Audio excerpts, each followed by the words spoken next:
তাহলে এখানে আমরা এখন এই গাণিতিক সমস্যাটি খেয়াল করি। Limit x tends to 0 sin 8x minus sin 4x divided by sin 10x minus sin 4x। তো উপরের অংশ যদি খেয়াল করো, এটা sin c minus sin d ফর্মে আছে, নিচের অংশটাও একই রকম sin c minus sin d ফর্মে আছে। তোমরা সবাই sin c minus sin d এর ফর্মুলা ত্রিকোণমিতি থেকে জানো, 2 cos c plus d by 2 sin c মাইনাস d বাই 2।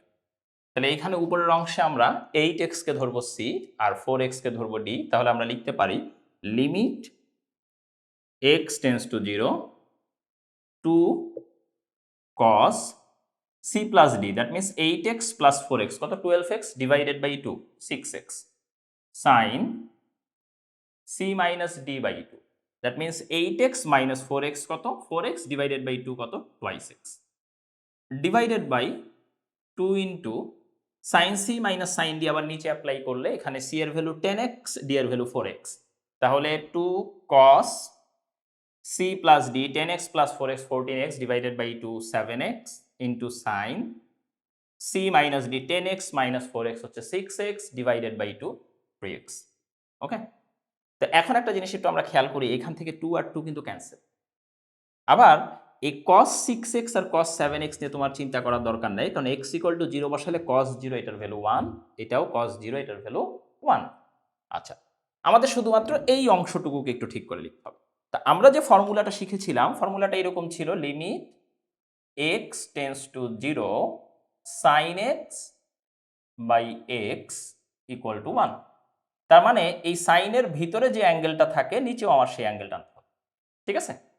তাহলে এটাকে আমরা এখন কি লিখতে পারি একটু দেখেন তো, limit x tends to 0 cos 6x by cos 7x into এই অংশটুকুকে আমরা মডিফাই করতে পারি এইভাবে, দেখো তো, limit x tends to 0 sin 2x by 2x, কারণ এখানে 2x আছে, নিচেও 2x দরকার, ডিভাইডেড বাই এই অংশটুকুকে আমরা লিখতে পারি limit x tends to 0 sin 3x by 3x, এভাবে লিখতে পারি, তাই না?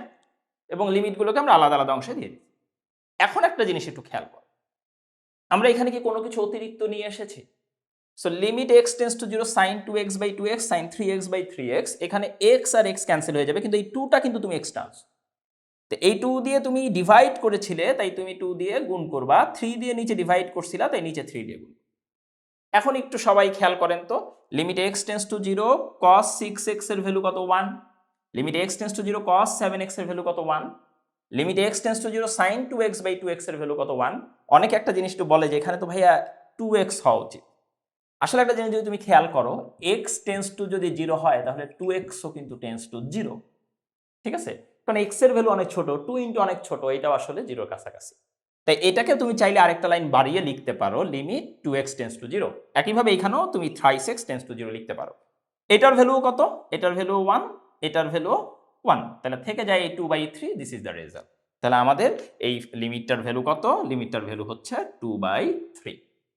আচ্ছা, এবার আমরা একটা মজার বিষয় একটু খেয়াল করি, limit x tends to 0 sin x by x equal to 1, এই বিষয়টাকে কি আমরা এইভাবে বলতে পারি, limit x tends to 0 sin x, এই xটাকে এই পাশে নিয়ে এসে limit x tends to 0 x, definitely এই দুইটার মান আসলে কাছাকাছি, তাই না? এই দুইটার মান কাছাকাছি, তাই আমরা এটা বলতে পারি যে limit x tends to 0 sin x by x equal to 1 হলে sin x আর x এর ভ্যালু তো আসলে ভাইয়া কাছাকাছি, তাই না? তাই তো আসলে আমরা এইটা বা এইটা থেকে রেজাল্ট 1 পাচ্ছি। তাই আমরা লিখতে পারি limit x tends to 0 sin x equal to limit x tends to 0 x। আচ্ছা, তাহলে আমরা এখন কি বলতে পারি একটু সবাই খেয়াল করেন, এই প্রবলেমটায় limit x tends to 0 sin 8x কে কি লিখতে পারি দেখেন তো, যেমন limit x tends to 0 sin x কে লিখতে পারতাম x, তার একই রকম limit x tends to 0 sin 8x কে লিখতে পারবো হচ্ছে 8x, limit x tends to 0 sin 4x কে লিখতে পারবো হচ্ছে 4x, divided by limit x tends to 0 sin 10x কে লিখতে পারবো 10x, minus limit x tends to 0 sin 4x কে লিখতে পারবো 4x, ইকুয়াল টু কত থাকে দেখো তো, 8 minus 4 4x by 6x, x কাটা 2/3। তাহলে দেখো তো আমরা কিন্তু খুব সহজে রেজাল্টটা বের করে দিলাম, ঠিক আছে? এই প্রসেসটাও তোমরা মনে রাখতে পারো। তার পাশাপাশি আরেকটা জিনিস একটু বলে দেই, এই ম্যাথে একটা জিনিস যদি মনে রাখো ভাইয়া, শুধুমাত্র সহগ দিয়ে রেজাল্ট বের করে ফেলা যায়। কিরকম?